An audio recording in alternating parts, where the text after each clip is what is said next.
एक इंसान के लिए ये पॉसिबल ही नहीं है कि वो अपने एक हाथ से 225 किलो ड्रॉ कर पाए। इनफैक्ट जो इंटरनेशनल लेवल के आर्चर्स भी होते हैं वो भी 30 किलो से ज़्यादा ड्रॉ नहीं कर पाते। पर जब सच्चे पातशाह श्री गुरु गोबिंद सिंह जी महाराज अपने बो को यूज़ करते थे तो उस बो को ड्रैग करने के लिए, पुल करने के लिए 225 किलो से ज़्यादा का फोर्स लगता था। और जब महाराज इतने ज़्यादा फोर्स के साथ 4-4 उंगल चौड़े, मतलब मेरे मुंह जितने चौड़े तीरों को चलाया करते थे तो इंसान क्या, अगर कोई घोड़ा भी उस रेंज में आता तो वो घोड़े के छाती में तीर लगता और तीर पीछे से निकल जाता। और अगर बाय चांस उस तीर के रेंज में कोई इंसान आ जाए तो उसकी तो मौत पक्की है। अब ये जानते हैं कि इन चीज़ों का हिसाब कैसे लगाया जाता था। एक बो को हॉरिजॉन्टली कहीं पर लगा दिया जाता था एंड देन उसके ऊपर एक टंग मतलब कि 25 किलो को ऐड किया जाता था।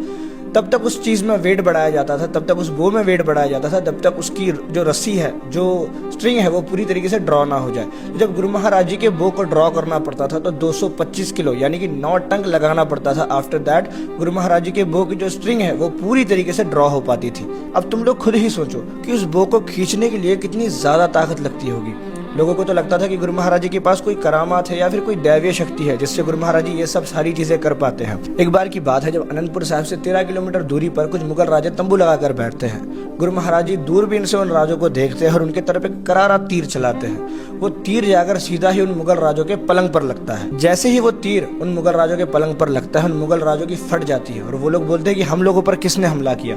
पास ही में खड़ा सिपाही बोलता है कि यह तीर श्री गुरु गोबिंद सिंह जी महाराज जी का है। वो मुगल राजे बोलते हैं कि तुझको कैसे पता लगा कि यह तीर गुरु महाराज जी का है। तो मुगल सिपाही बोलता है कि तीरों पर सोना लगाकर चलाने वाले सिर्फ वही है सच्चे पातशाह श्री गुरु गोबिंद सिंह जी महाराज। तो मुगल राजा बोलता है कि 13 किलोमीटर दूर से तीर चलाना कोई मामूली बात नहीं है। या तो गुरु महाराज जी अपने आसपास ही है या तो उनके पास कोई करामात है जिससे वो ये सारी चीजें कर रहे हैं। जैसे ही मुगल राजा ये चीज बोलता है एक और तीर आकर पेड़ में लगता है और उस तीर के साथ एक चिट्ठी बनी हुई होती है जिसके अंदर गुरु महाराज जी ये लिख कर भेजते हैं कि ये कोई करामात या कोई जादू नहीं है, ये मेरा अभ्यास है, ये मेरी प्रैक्टिस है, मैंने अभ्यास कर कर अपने आप को ऐसा बनाया है। जैसे ही वो मुगल राजा उस चिट्ठी को पढ़ते हैं वो लोग वहां से डर कर भाग जाते हैं। अल्लाह या रखा ने गुरु महाराज जी के लिए एक बड़ी ही प्यारी चीज लिखी है और बड़ी ही खाड़कू चीज लिखी है।